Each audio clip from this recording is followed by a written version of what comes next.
if you can deliver enough value, someone is willing to pay the price that you're asking for. The reason that you're not making money is because you don't have a necessary skill that you can utilize and you can monetize. He went full-time at 23, became a millionaire by 27, and helped generate over $128 million in e-com sales. From Amazon seller to mentor to mastermind builder, featured on Fox, NBC, CEO Weekly, and more. He's not just playing the game, he's teaching others how to win it.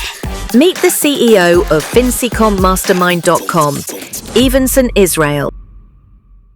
I don't think it's that complicated for anyone to be successful online.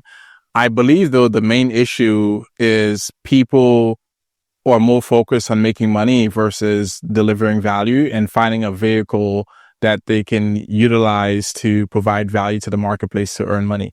Because a lot of people don't really sit there and think back and ask themselves, okay, like, how is money earned? You need to shift your mindset from not trying to make money, but how to earn the money, right? Because you don't work for the Federal Reserve. You don't make money, right? You earn the money. The money's already printed.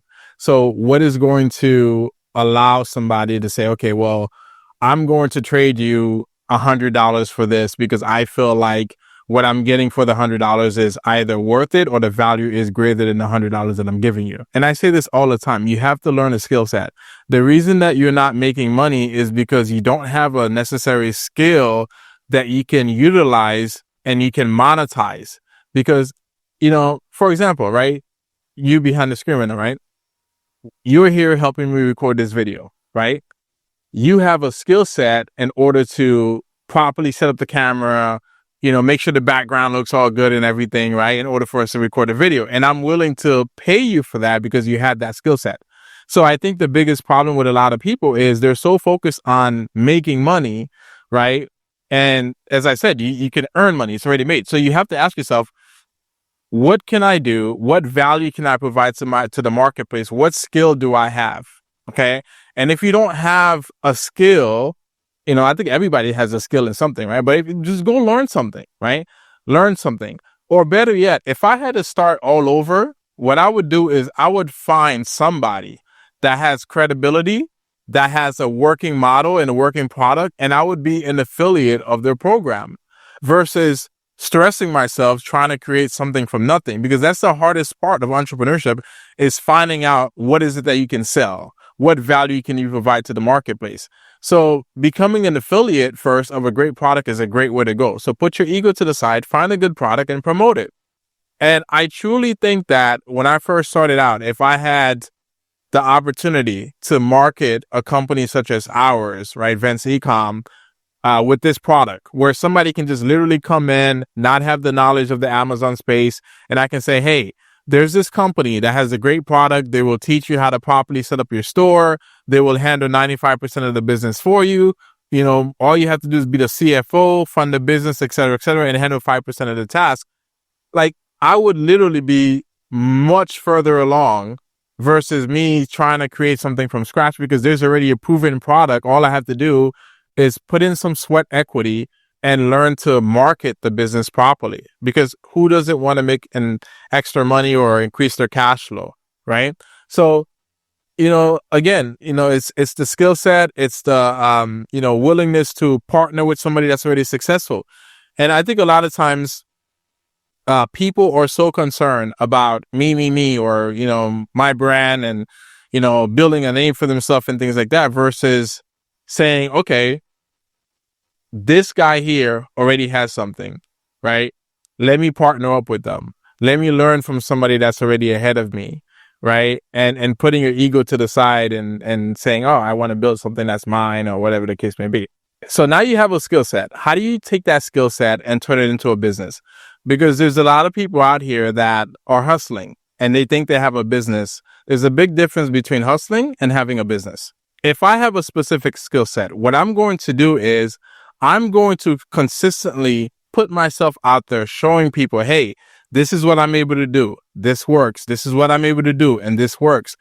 The biggest challenge that a lot of people have is they're not able to consistently put their message out there and put themselves out there. And they think that somebody's going to see something one time and say, oh, Let me pay you for this. Let me do this. It takes time. You have to consistently be in that person's face over and over. I think statistically, research says an average person has to see something 7 times before making a decision.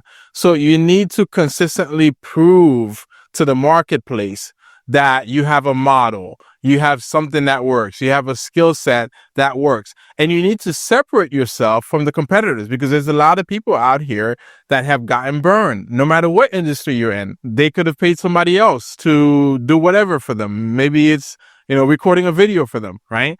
And maybe the cameraman didn't do such a great job. Maybe he didn't show up on time. So you need to provide the value, what makes you different, differentiation, okay? And then number 3, you need to properly market yourself. There's a difference between, I'm going to show you that what I do works, versus properly marketing yourself. Because you can have the best business in the world. You can have the best service in the world, but nobody knows you. I always say it's like, you're giving gold, but nobody knows you're giving gold. And sometimes even if you're giving gold away, most people are skeptical about taking the gold from you, because they're like, okay, where did you get this gold from, right? So you need to learn to properly market yourself in this space, whether that's social media content, whether it's educational platforms, whether it's running ads, whatever the case may be, whether it's putting an affiliate program in place to help people promote your product.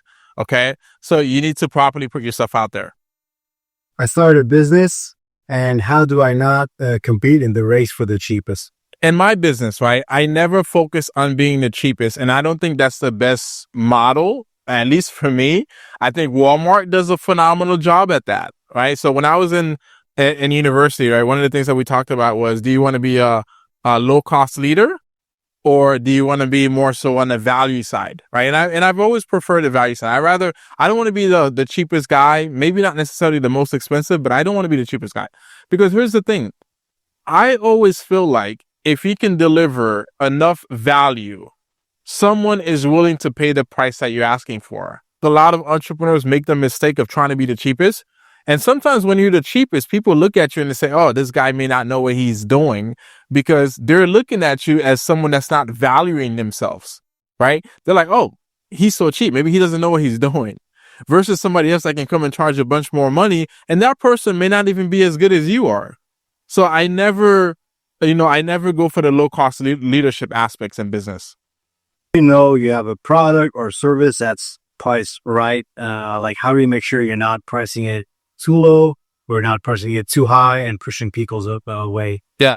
I think, that's a tricky thing to know whether or not you're pricing a product too low or pricing it too high. I think what you have to look at is, in your business, do you have a proven model, right? Meaning that, like, are you able to acquire customers, right? How many customers have you been able to acquire at this price point, and that price point, right? Because if people are purchasing your product, and you have a good customer base to some degree, even if you're starting out, you may not have a lot of customers, but you've been able to find people that are willing to pay your price, right? So now what you have to do is, how do I put myself in front of more of those people, right? Versus, I want to be the cheapest guy because I want everybody to want me, sort of thing. Because when you're the cheapest person, again, nobody values that, just like there's a thing that I always see on Instagram where there's a violinist, right? And he's performing in the street or whatever. Nobody's paying attention, right? But when he goes into, I think it was like an arena or wherever it was, right? People were willing to pay more money because the atmosphere was different. The venue was different, all of that. So perceived value is a huge thing. And also, delivering and how you package your product is a huge thing. And then sometimes you can tell that you're the cheapest guy in town because you're getting so many customers, right? And that's not necessarily a good thing, because sometimes you can get a lot of customers, but they're not the type of people that you want to work with, right? So you have to filter out who you want to work with. What's your ideal customer?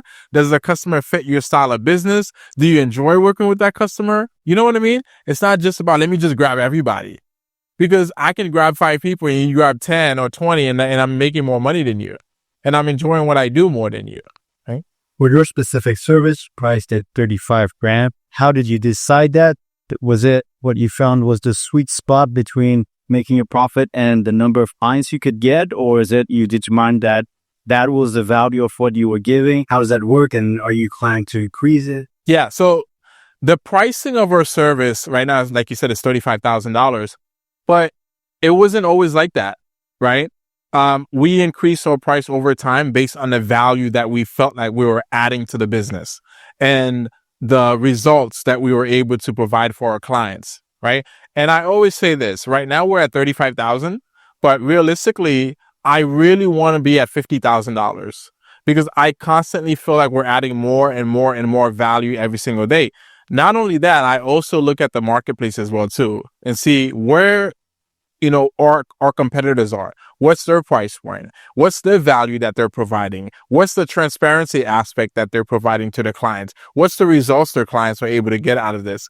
And a lot of times I'll see some of my competitors, their pricing is much higher than ours, even though we can, as a company, we can be truly transparent and say, here's what we did, here's what we are. And I know we have a more value that we bring to the marketplace more than them.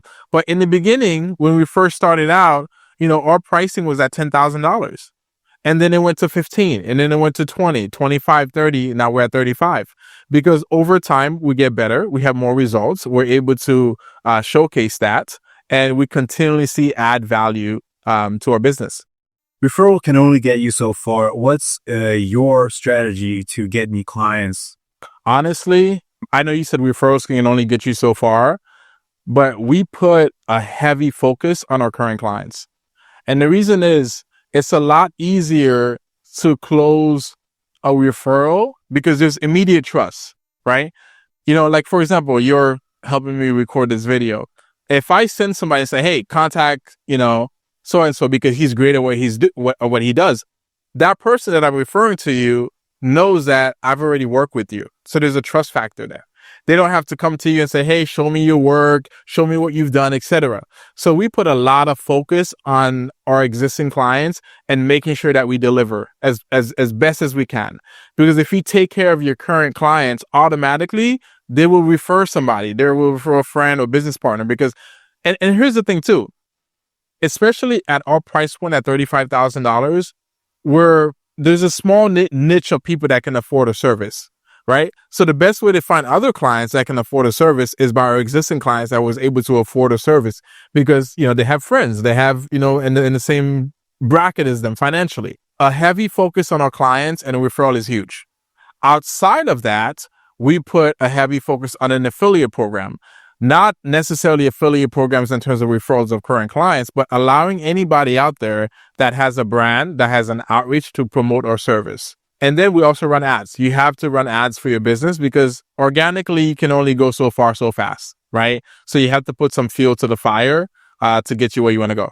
Are there situations where you accept to add more value to a product and you're not going to get a return on that specific value you're adding? Like you're providing that extra service that the other guy isn't, and you're doing it for free. Yeah. And I don't think there's anything wrong with that, right? Because you may not be able to monetize that short term, but you will definitely be able to monetize that long term because it only takes so long for people to start to recognize, oh, Vince Ecom or Vince's company is a bit different than X and X, right? Because in the beginning, it may look similar, but over time, as you really start to deliver value, like you said, even though you're not getting paid for it immediately, but in the long run, your clients are happier, right? You have better results. People are able to see that. And, that's going to drive in more customers in the future. So it may not be an immediate monetization, but you will get paid for a long term. Have you ever encountered in an industry you worked on some major shifts you had to adapt to? Did you ever have that with Amazon? Some challenges you had to adapt to, like the business changing? Oh yeah, for sure, man. And it was huge. It almost crushed our business if we wasn't able to pivot, right? Because again, when we first started out, we were doing drop shipping, and we did that for many years. We did phenomenally well. We have done over $128 million in sales on the Amazon platform, specifically on the drop shipping side. On the FBA side, we're already at multiple millions of dollars in sales already, right? But again, when we first started out doing drop shipping, it was going really, really well. And then Amazon started to get tighter and more strict and started asking for brand relationships and Basically you have to show that you have a relationship with the brands and the suppliers. And it started getting very tough, right? To the point where they would start shutting down accounts and clients' accounts and things like that. So we had to make a major shift. And I actually didn't run our business for 2 years because I didn't want to be one of those companies out there that just focus more so on onboarding clients and not having to focus on the results of our clients. Okay. That's not us. So, we had to transition everything over from drop shipping to actually physically sending products to Amazon's warehouse, building all these brands and supplier relationships. And it's an entire different game.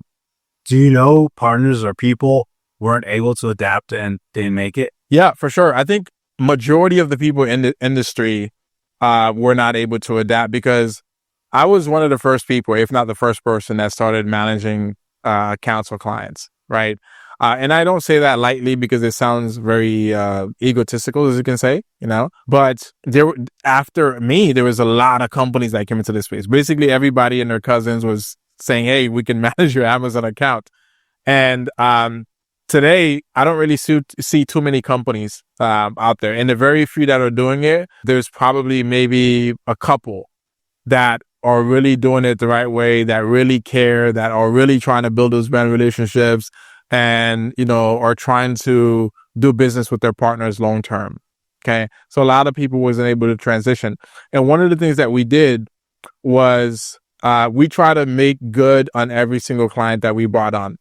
Any client that was a client of ours on the dropshipping side that didn't do well, we offered them a free Amazon account on the FBA side. We say, "Hey, come over here. You don't have to pay. We'll manage your FBA account at no charge." Right. And even clients that, let's say they may have lost money, we said, "Hey, we will manage the account until you recuperate your money." So we try to do the right thing, not saying that we're perfect as a company, but we want to do right by our clients. There's industry changes like that. The industry curveballs at you once in a while. How do you stay ahead of that curve? Yeah, staying ahead is very difficult to do on a major platform like Amazon. And it's not necessarily just Amazon. It's Amazon, Walmart, and things like that, right? Because when a $1 trillion company says, "Okay, we're not doing this anymore," there's only so much you can do, right? But I will say this, you have to look at Amazon's business model, okay? 60 to 62% of all the revenue that Amazon generates comes from third-party sellers, people like us. So I don't see Amazon waking up and say, "Hey, you guys can't do business anymore," because that's 60 to 62% of the revenue. You understand? And then again, Amazon, is constantly growing. So we're in a growing market. We feel like we're heading in the right direction. So that is really good as well. Also, on the back end side, suppliers and brand relationships. It's not just creating relationships with just a bunch of suppliers, but we try to go after brands directly if we can. And most of the time, we try to get exclusivity on certain products, right? Because we're also looking at the competition aspects of it as well, too, on the marketplace. Because the suppliers essentially don't care how many people are selling the product as long as they can sell, right? But if I can build more brand relationships and go to the brand and say, "Hey, I can add value to your product," right? So that's things like that we're incorporating into our business and looking long term. So to tie back into what we were talking about in the beginning, right, of learning a specific skill set, proving that it works, and learning to market yourself, right? When I first got started in my specific business on Amazon, I wasn't interested in teaching people managing accounts. I just wanted to make money on the platform. But once I got really good at it and I started making money for myself, right? And I started knowing how to properly run the business. The first thing that I did was I started learning how to scale the business, hiring some people, bringing it in, right? Bringing people in to help me scale the business, right? And then eventually you get to the point, right, where you're consistently putting your message out there, showing social media what you're doing. And then people are naturally going to come to you and say, "Hey, can you teach me how to do this? How does this work?" Etc. That's how we got into the game of teaching people how to properly start an Amazon business and then transitioning into even managing that Amazon business for them. So it all goes back into learning that skill set, consistently proving that it works, consistently marketing yourself, and then taking that, right, that hustle and turning it into a full-blown business.